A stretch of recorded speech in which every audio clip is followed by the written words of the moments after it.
નમસ્કાર દર્શક મિત્રો, TV7 લાઈવ ન્યૂઝમાં હું છું આપની સાથે એન્કર ગોપી પીઠિયા। એક નજર કરી આજના મુખ્ય સમાચાર પર। જેતપુર શહેરના ભીડભંજન રોડ ઉપર આજે વહેલી સવારે એક ગંભીર અકસ્માતની ઘટના સામે આવી છે। ભીડભંજન રોડ ઉપર સામે આવી રહેલા બે ટુ વ્હીલ વચ્ચે જોરદાર અથડામણ થતા 3 લોકો ગંભીર રીતે ઇજાગ્રસ્ત થયા। પ્રાથમિક માહિતી મુજબ અકસ્માતનું મુખ્ય કારણ રોંગ સાઈડ પર વાહન ચલાવવાનું હોવાનું સામે આવ્યું છે। જણાવ્યા અનુસાર ખેતરમાંથી નીકળતા એક મજૂર દ્વારા ટુ વ્હીલર રોંગ સાઈડ પર ચલાવવામાં આવી તે દરમિયાન સામે આવી રહેલી બીજી ટુ વ્હીલર સાથે સીધી અથડામણ થઈ હતી। અથડામણમાં નુકસાન થયું હતું અને સવાર બંને લોકો ગંભીર રીતે ઇજાગ્રસ્ત થયા હતા। હાલ તેને હોસ્પિટલ અર્થે ખસેડવામાં આવ્યા છે અને આગળની તપાસ હાથ ધરાઈ છે।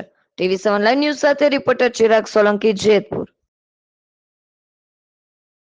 મહુવા નગરપાલિકાની ચૂંટણીને લઈને રાજકીય માહોલ ગરમાયો છે। ત્યારે ભારતીય જનતા પાર્ટીના ઉમેદવાર આજે ભવ્ય શક્તિ પ્રદર્શન સાથે ઉમેદવારી નોંધાવવા માટે પહોંચ્યા હતા। ઢોલ નગારા અને કાર્યક્રમોના જયઘોષ વચ્ચે ભાજપના તમામ ઉમેદવારો સ્થાનિક ધારાસભ્ય શિવાભાઈ ગોહિલની આગેવાનીમાં પાલિકા કચેરી ખાતે પહોંચ્યા હતા। ઉમેદવારી નોંધાવ્યાનો કાર્યક્રમ ઉત્સાહભેર યોજાયો, જેમાં મોટી સંખ્યામાં ભાજપ કાર્યકરો હાજર રહ્યા। બપોરે લગભગ 12:30 વાગ્યે મહુવા નગરપાલિકાની તમામ 36 સીટ માટે ભાજપના ઉમેદવારોએ સત્તાવાર રીતે ઉમેદવારી ફોર્મ ભર્યા। આ દરમિયાન સમગ્ર વિસ્તારના ભાજપના ઝંડા અને નારાથી ગુંજી ઉઠ્યા। સ્થાનિક ધારાસભ્ય શિવાભાઈ ગોહિલે જણાવ્યું કે ભાજપ વિકાસના મુદ્દાઓ સાથે ચૂંટણી લડી રહી છે અને જનતાને ભરપૂર સમર્થન મળશે તેવી તેમને સંપૂર્ણ આશા આપી છે। TV7 લાઈવ ન્યૂઝ સાથે રિપોર્ટર રાકેશ ગોહિલ સાથે ગંભીર બારૈયા, મહુવા। બનાસકાંઠાના વાવ થરાદ વિસ્તારમાં રાજકીય હલચલ તેજ બની છે। દિયોદર ઠાકોર સમાજના પીઠબળ ધરાવતા મહિલા આગેવાન ભાવનાબેન ઠાકોરે કોંગ્રેસ પક્ષ સાથે છેડો ફાડી ભારતીય જનતા પાર્ટીમાં જોડાઈ રાજકારણમાં નવો વળાંક લાવ્યો છે। મળતી માહિતી મુજબ ભાવનાબેન ઠાકોર કોંગ્રેસમાં જિલ્લા પ્રમુખ હતા, પદ પરથી કાર્યરત પણ હતા, પરંતુ ટિકિટ મુદ્દે નારાજગી વ્યક્ત કરતા તેમણે વહેલી સવારે કોંગ્રેસને અલવિદા કહી દીધું અને ત્યારબાદ ભાજપમાં જોડાઈ ગયા। ધારાસભ્ય કેશાજી ચૌહાણ અને પૂર્વ ધારાસભ્ય અનિલ માડીની હાજરીમાં ભાવનાબેન ઠાકોરે ભાજપનો ખેસ ધારણ કર્યો। તેમના સાથે આશરે 50 જેટલા કાર્યકરો પણ ભાજપમાં જોડાયા, જેના કારણે સ્થાનિક રાજકારણમાં ગરમાવો જોવા મળ્યો છે। ભાજપમાં જોડાયા બાદ ભાવનાબેન ઠાકોરે તાત્કાલિક પ્રચાર કાર્યોની શ્રી ગણેશ કર્યા। તેમના આ પગલાને રાજકીય દ્રષ્ટિએ મહત્વપૂર્ણ માનવામાં આવી રહ્યા છે। આવનારી ચૂંટણીમાં તેની અસર પણ જોવા મળી શકે છે। આજરોજ વાવ થરાદ જિલ્લા કોંગ્રેસના મહિલા ઉપપ્રમુખ શ્રી ભાવનાબેન મદનજી ઠાકોર પોતાના ટેકેદારો સાથે આજરોજ ભારતીય જનતા પાર્ટીમાં અમારી સાથે જોડાય છે। દિયોદર તાલુકા ભારતીય જનતા પાર્ટી એમનું હાર્દિક સ્વાગત કરે છે।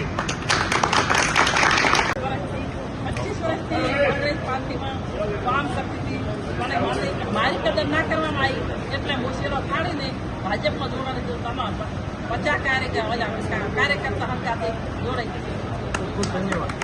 ભાવનાબેન ઠાકોર, હું વર્ષોથી 25 વર્ષથી પાર્ટીમાં કામ કરતી હતી, પણ મારી અવગણના કરી અને મને પાર્ટી મેન્ડેટ ના આપ્યો એટલે હું નારાજગી કરી અને મારે અત્યારે હાલમાં કોંગ્રેસમાં રાજીનામું મૂકી અને ભાજપમાં જોડાઈ ગઈ। ભાજપમાં મને પાર્ટી કાર્યકર્તા કોંગ્રેસના કાર્યકર છે ને એ કોઈ તમે મેં આપતા નહીં મોન મર્યાદા અને ઓમતા એક ઓમતા એટલે મને ના થાય એટલે હું જોડી। ભાવનગર મહાનગરપાલિકાની સ્થાનિક સ્વરાજ્યની ચૂંટણીને લઈને રાજકીય માહોલ ગરમાયો છે। ભારતીય જનતા પાર્ટીના ઉમેદવારો આજે ભવ્ય શક્તિ પ્રદર્શન સાથે નામાંકન ભરવા માટે કલેક્ટર કચેરીએ પહોંચ્યા હતા। શહેર ભાજપ કાર્યાલય ખાતે પહેલા વિજય વિશ્વાસ સંમેલન યોજાયું, જેમાં 52 ઉમેદવારો સાથે ભાજપના મંત્રી, ધારાસભ્યો અને પ્રભારી હાજર રહ્યા। અહીંથી તમામ ઉમેદવારો રામજી મંદિર ખાતે પૂજા અર્ચના કરી જીતની આશા સાથે ડીજે અને નારા સાથે વિજય વિશ્વાસ યાત્રા કાઢતા કલેક્ટર કચેરીએ નામાંકન પત્ર ભરવા પહોંચ્યા। ભાજપ દ્વારા 13 નંબરના 52 બેઠક માટે ઉમેદવારો મેદાનમાં ઉતરવામાં આવ્યા છે। કાર્યકરો ભારે ઉત્સાહમાં જોવા મળ્યા હતા। આ વખતે 52 માંથી 52 બેઠક પર પગભો લહેરાવશે એવા નાદ સાથે સમગ્ર વાતાવરણ ગુંજી ઉઠ્યું। TV7 લાઈવ ન્યૂઝ સાથે રિપોર્ટર દિલીપ ગડથરિયા, ભાવનગર। આજ રોજ ભાવનગર મહાનગરપાલિકાના ફોર્મ ભરવાના અંતિમ દિવસે આજે ભાવનગરના 13 વોર્ડના 52 ઉમેદવારશ્રીઓ વિજય વિશ્વાસ સંમેલન સાથે વિજય સંકલ્પના સહકાર સાથે આજે 52 ઉમેદવાર અમારા 12 ને 39 શુભ મુહૂર્તે આજે ફોર્મ ભરવાના છે। ભાવનગર મહાનગરના પ્રજાને હું નતમસ્તકે વંદન કરું છું કે 1995થી એટલે છેલ્લા 30 વર્ષથી ભાવનગરની પ્રજાનો પ્રેમ, સ્નેહ, હૂંફ અને લાગણી એ ભારતીય જનતા પાર્ટી ઉપર રહી છે. આ વખતે પણ 13 વોર્ડમાં જે 44 બેઠક અમારે ગઈ ટર્મમાં જે આવી હતી એ 52 બેઠક કબજે કરવા માટે ભારતીય જનતા પાર્ટીનો કાર્યકર્તા સજજ છે. પ્રજાનો પ્રેમ એ અવિરતપણે અમને મળ્યો છે. રાજ્યની ભૂપેન્દ્રભાઈ પટેલની સરકાર હોય કે કેન્દ્રની આપણા ગુજરાતનું ગૌરવ એવા આપણા ગુજરાતના પનોતા પુત્ર યશસ્વી વડાપ્રધાન નરેન્દ્રભાઈની સરકારે જે કેન્દ્ર સરકાર અને રાજ્ય સરકારે જે ગ્રાન્ટો મહાનગરોમાં ફાળવી છે ને એના આધારે આપણે જોઈ છીએ કે બધા મહાનગરોનો જે વિકાસ થયો છે એ વિકાસ એ પ્રજા સુધી પહોંચ્યો છે અને મને વિશ્વાસ છે કે આ વખતે 52 કમળ એ ભાવનગર મહાનગરપાલિકામાં જીતીને આવવાના. ભાવનગરમાં એવા આક્ષેપો થઈ રહ્યા છે કે ભાવનગર શહેરમાં જે ટિકિટ વેચણી થઈ છે તેમાં મારા ને તારાના જે થયું છે અને ઉપરાંત કહે છે કે સારા ઉમેદવારો છે તેમને લેવામાં નથી આવ્યા. સ્વાભાવિક રીતે ભારતીય જનતા પાર્ટી શાસનમાં છે, કાર્યકર્તાની મોટી ફૌજ છે, કરોડો કાર્યકર્તા ભારતીય જનતા પાર્ટીમાં કામ કરે છે. ત્યારે સ્વાભાવિક રીતે કાર્યકર્તાના મનમાં મહત્વાકાંક્ષા હોય. ત્યારે 13 વોર્ડમાં અંદાજે 500-550 જેટલા ફોર્મ આવ્યા હતા, પરંતુ ટિકિટ તો 52 આપી શકાય. ત્યારે જ્ઞાતિ જાતિના સમીકરણો અને રિઝર્વેશન સીટના આધારે એ ટિકિટોની વહેંચણી જ્યારે પાર્લામેન્ટરી બોર્ડમાં કરી હોય, સ્થાનિક લોકો જ્યારે બેઠા હોય, ત્યારે મારો ને તારો ને પરંતુ સારો ઉમેદવાર એ આપવાનો પ્રયત્ન ભારતીય જનતા પાર્ટીએ કર્યો છે. કોઈ કાર્યકર્તા માટે નારાજગી ન હોઈ શકે. સ્વાભાવિક નારાજગી હોય તો એની સાથે વાત કરી અને ફરીથી એક આ વિજય પ્રવાહ છે એમાં જોડવાનો પ્રયત્ન અમે કરીશું. સત્તાવાદોને પણ ટિકિટ આપવામાં આવી રીતે એવા આક્ષેપો પણ થઈ રહ્યા છે. આક્ષેપો થાય છે સ્વાભાવિક રીતે. જ્યારે ટિકિટ ન મળે ત્યારે હું પોતે હોઉં તો પણ મારી મહત્વાકાંક્ષા હોય એટલે મને એવું લાગે કે ભાઈ સામેનો કાર્યકર્તા છે એના કરતાં મને મળવી જોઈએ. પરંતુ ભારતીય જનતા પાર્ટીમાં અમારી પાર્લામેન્ટરી બોર્ડે ઘણું વિચારી અને ટિકિટો આપી હોય છે. ભૂતકાળમાં પણ એને પૂર્વ કોર્પોરેટર રહ્યા છે જે હાલ નથી. ત્યારે એક નવો દીકરો, નવો યુવાનો આવે, નવી મહિલાઓ આવે અને નવા વિઝન સાથે આવે એવા દિશામાં ભાજપે પ્રયત્ન કર્યો છે. દેશનું અડીખમ અને વિશ્વનું નેતૃત્વ સમગ્ર ભારત વર્ષના સપૂત અને આપણા ગુજરાત એવા નરેન્દ્રભાઈના નેતૃત્વની અંદર ભારતીય જનતા પાર્ટી હંમેશાના વિચારો અને વિકાસને લઈને જતી હોય છે. ત્યારે રાજ્યમાં સ્થાનિક સ્વરાજ્યની ચૂંટણીઓ ત્યારથી આ છેલ્લો દિવસ છે ફોર્મ ભરાવાનો. સમગ્ર રાજ્યમાં ફોર્મ ભરાઈ રહ્યા છે. માની નીતિન નવીનજી રાષ્ટ્રીય અધ્યક્ષશ્રી, આપણા ગૃહમંત્રી અને ગૌરવ આદરણીય અમિતભાઈ શાહ એમનું નેતૃત્વ, માની મુખ્યમંત્રી ભૂપેન્દ્રભાઈ પટેલ અને અમારા નવનિર્વાચિત પ્રદેશ અધ્યક્ષ જેમણે ખૂબ કસરત આ ચયન પ્રક્રિયામાં અને ભારતીય જનતા પાર્ટીના કાર્યકર્તાઓને સક્રિય કરવા માટે એ આવ્યા ત્યારથી લાગ્યા છે એવા જગદીશભાઈ વિશ્વકર્મા, નાયબ મુખ્યમંત્રી આદરણીય હર્ષભાઈ સંઘવીના નેતૃત્વની અંદર આજે સમગ્ર રાજ્યમાં ફોર્મ ભરાઈ રહ્યા છે.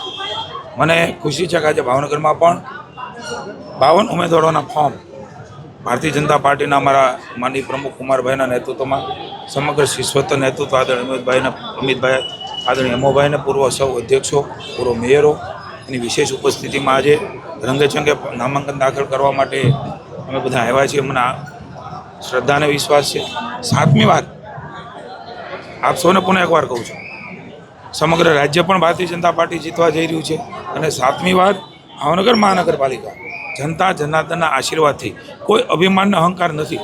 અમે કરેલા કામ, લોકજીવનની અંદર થયેલો બદલાવ, એમના વિસ્તારમાં થયેલો બદલાવ, આપ સૌ પણ અહીંના પત્રકારો છો, આપના ઘરની આસપાસ થયેલો બદલાવ એ માત્ર ને માત્ર ભારતીય જનતા પાર્ટીના શાસનની અંદર થયો છે.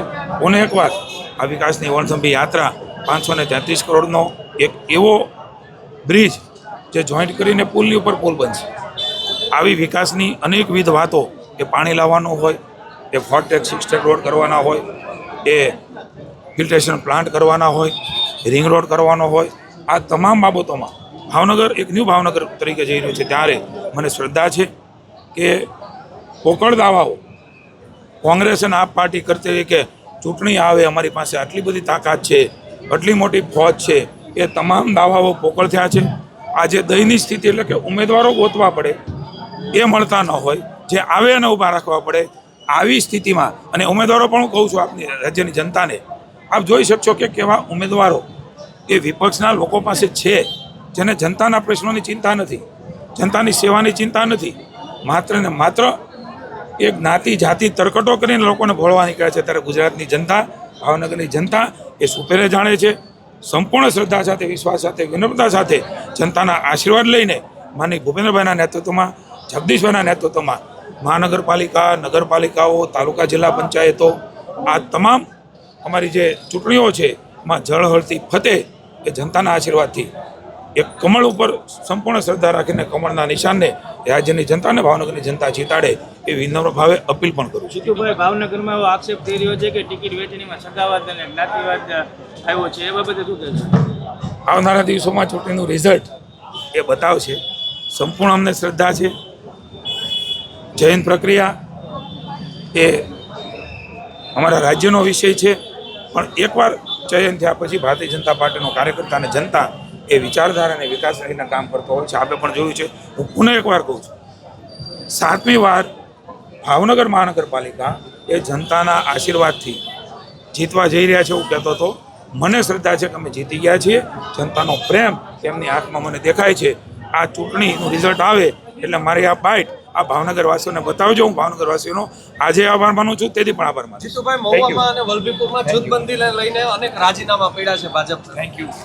સૌ એક છે, એક બનીને લડીશું. ભાવનગર જિલ્લાના મહુવા નજીક ઉમરાણીયા ચોકડી પાસે ગ્રામજનોમાં ભારે રોષ જોવા મળ્યો છે.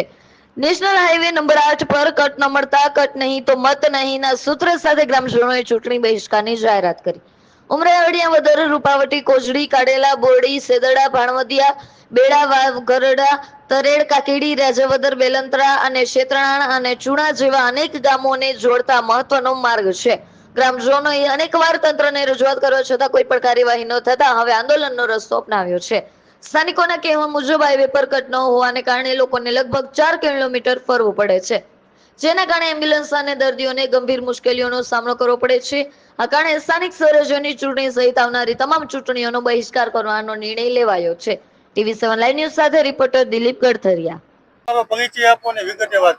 મારું નામ યોગેશ હરિયા છે. હું ઉમરીયા ગામનો રહેવાસી છું. આ જ્યાંથી હાઈવે બન્યો છે ત્યાંથી અમારા સરપંચ છે અને ગામના આગેવાનો અવારનવાર આવેદન પત્રો આપ્યા છે અથવા રજૂઆતો કરી છે.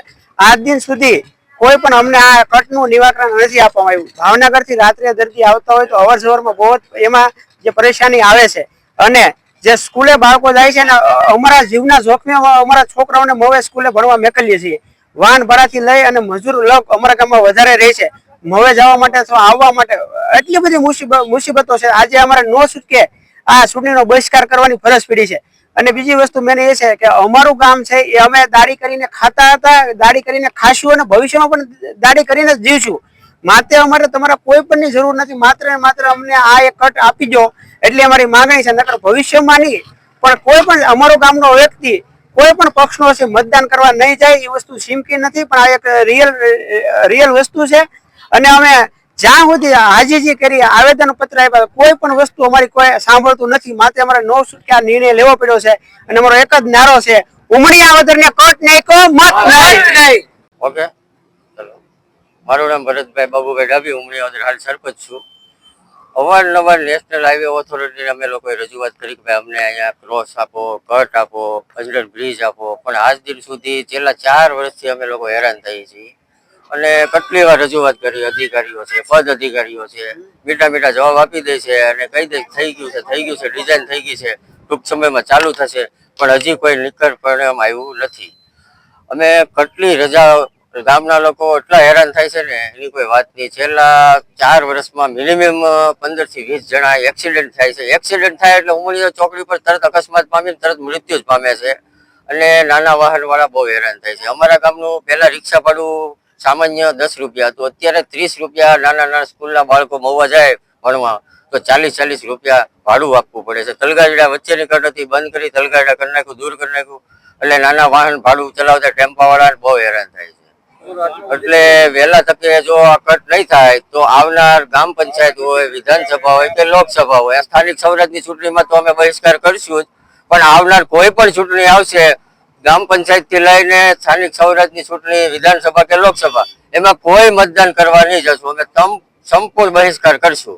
જો આનો રિઝલ્ટ નહીં આવે તો અમે અત્યારે મિનિમમ 7 થી 8 ગામના લોકો ભેગા થયા છે અને બીજા 12-13 ગામડા બાકી છે, બધા આવી જશે. અમારે ભાજોડ જિલ્લા પંચાયત, તલગાજડા તાલુકા પંચાયત. ભાવનગર જિલ્લાના મહુવા ખાતે સ્થાનિક સ્વરાજ્યની ચૂંટણીને લઈને રાજકીય ગરમાવો જોવા મળ્યો છે. ભારતીય જનતા પાર્ટીના ઉમેદવારો નગરપાલિકા, તાલુકા પંચાયત અને જિલ્લા પંચાયતની ચૂંટણી લડવા તૈયાર છે. જિલ્લા ભાજપ પ્રમુખ દિગતસિંહ ગોહિલની ઉપસ્થિતિમાં ઢોલ નગારા સાથે તમામ ઉમેદવારોએ ફોર્મ ભરવા માટે રવાના થયા હતા. મહુવા નગરપાલિકાની 36, તાલુકા પંચાયતની 34 અને જિલ્લા પંચાયતની 8 બેઠકો માટે ઉમેદવારો નોંધાયા હતા. ચૂંટણી ફોર્મ ભરવાનો અંતિમ દિવસ હોવાથી શિવલાલભાઈ ગોહિલના કાર્યાલય ખાતે વિશાળ બેઠક યોજાઈ હતી, જેમાં જિલ્લાના ભાજપ પ્રમુખ ઉપજ તેમજ દિગતસિંહ ગોહિલ, પૂર્વ મંત્રી આરસી મકવાણા સહિત પાર્ટીના આગેવાનો અને કાર્યકરો મોટી સંખ્યામાં હાજર રહ્યા હતા. આ દરમિયાન કેટલાક કાર્યકરોમાં નારાજગી અને સંતોષ પણ જોવા મળ્યો. આ મુદ્દે દિગતસિંહ ગોહિલે જણાવ્યું કે પાર્ટી તમામ કાર્યકરોને સાથે લઈને આગળ વધશે અને સંગઠનને મજબૂત રાખશે. TV7 લાઈવ ન્યૂઝ સાથે રિપોર્ટર રાકેશ ગોહિલ સાથે ગંભીર બારૈયા, મહુવા. ખાતે માંડ પ્રદેશ અધ્યક્ષ શ્રી જગદીશભાઈ વિશ્વકર્માની અધ્યક્ષતામાં વિશાળ જનસેવા સંકલ્પ સભાનું ભવ્ય આયોજન કરાયું હતું. જનસભામાં મોટી સંખ્યામાં કાર્યકર્તાને હાજર વચ્ચે ઉત્સાહ માહોલ સર્જાયો હતો. વિકાસના કાર્યો અને સંગઠનની શક્તિ અને જનસેવા સાથે જેતપુર અને જામકંડોળા અને ધારાસભ્ય જયેશભાઈ રાદડિયા, જેતપુર લેવા પટેલ સમાજ, બહોળી સંખ્યામાં રાજકોટ જિલ્લાના ભારતીય જનતા પાર્ટીના તમામ સંગઠનો અને કાર્યકર્તાઓએ સાથે શક્તિ પ્રદર્શન કર્યું હતું. TV7 લાઈવ ન્યૂઝ સાથે રિપોર્ટર ચિરાગ સોલંકી, જેતપુર. વિસ્તારના ખાનપર રોડ પર સ્થાનિકોમાં ભારે રોષ જોવા મળ્યો છે. નવા બનતા રોડની નબળી કામગીરીને લઈને સ્થાનિકોએ ઉગ્ર વિરોધ નોંધાવ્યો છે. સ્થાનિકોના જણાવ્યા મુજબ રોડ બનાવ્યા બાદ માત્ર થોડા જ દિવસોમાં રોડ હાથેથી ઉખડવા લાગ્યો છે, જે કામની ગુણવત્તા પર સવાલ ઉભા કરે છે. સ્થાનિકોએ આક્ષેપ કર્યો છે કે રોડના કામમાં પૂરતું અને ગુણવત્તાવાળું મટીરીયલ વપરાતું નથી, તેમજ નિયમ મુજબ રોડને પાણી પણ આપવામાં આવ્યું નથી, જેને કારણે રોડ નબળો બન્યો છે. વધુમાં નવા રોડમાં કામમાં ભ્રષ્ટાચાર થયો હોવાની પણ સ્થાનિકોને શંકા વ્યક્ત કરી છે. સ્થાનિકોની બીજી મોટી સમસ્યા એ છે કે રોડનું કામ શરૂ કરતા પહેલા કોઈ યોગ્ય ડાયવર્ઝન આપવામાં આવ્યું નથી, જેને કારણે લોકોને રોજિંદા અવરજવર માટે લગભગ 4 કિલોમીટરનો વધારાનો ફેરો મારવો પડે છે, જેનાથી ભારે હાલાકીનો સામનો પણ કરવો પડે છે. TV7 લાઈવ ન્યૂઝ સાથે રિપોર્ટર મનીષ રામાણી. ધ્રોલ ખાતે Shrimati SH&CR Gardi arts and commerce કોલેજમાં મતદાતા દિવસની ઉજવણી કરાઈ હતી. કોલેજના NSS વિભાગ દ્વારા આયોજિત આ કાર્યક્રમમાં વિદ્યાર્થીઓએ મતદાનના મહત્વ અંગે માહિતગાર કરાયા હતા. કાર્યક્રમ અંતર્ગત પ્રતિજ્ઞાપત્ર દ્વારા વિદ્યાર્થી મિત્રોએ નિષ્ઠાપૂર્વક મતદાન કરવા માટે પ્રતિજ્ઞા લીધી. આ પ્રસંગે program officer GM Gavit, principal doctor Vijaybhai Sojitra, professor Jashuben તેમજ નોન ટીચિંગ સ્ટાફ ઉપસ્થિત હતો. રાજકોટ શહેરના 150 ફૂટ રિંગ રોડ સ્થિત ખોડિયાનગર વિસ્તારમાં એક દુઃખદ ઘટના સામે આવી છે. શિવમ વિશ્વકર્મા નામના યુવકનું મૃત્યુ થવાનું જાણવા મળ્યું છે. પ્રાથમિક માહિતી મુજબ યુવકે અજાણ્યા કારણોસર ગળફાંસો ખાઈને આત્મહત્યા કરી હોવાની આશંકા વ્યક્ત કરાઈ છે. ઘટનાની જાણ થતાં જ 108 ઇમરજન્સી સર્વિસ અને 112 હેલ્પલાઇનની ટીમ તાત્કાલિક ઘટના સ્થળે પહોંચી ગઈ હતી અને જરૂરી કાર્યવાહી હાથ ધરવામાં આવી હતી. પોલીસ પણ સ્થળ પર પહોંચી તપાસ શરૂ કરી છે. આ બનાવના પગલે સમગ્ર વિસ્તારમાં શોકનો માહોલ વ્યાપી ગયો છે. પોલીસ દ્વારા ઘટનાના સાચા કારણો જાણવા વધુ તપાસ હાથ ધરાઈ છે. TV7 લાઈવ ન્યૂઝ સાથે રિપોર્ટર મહેશ લીંબડિયા.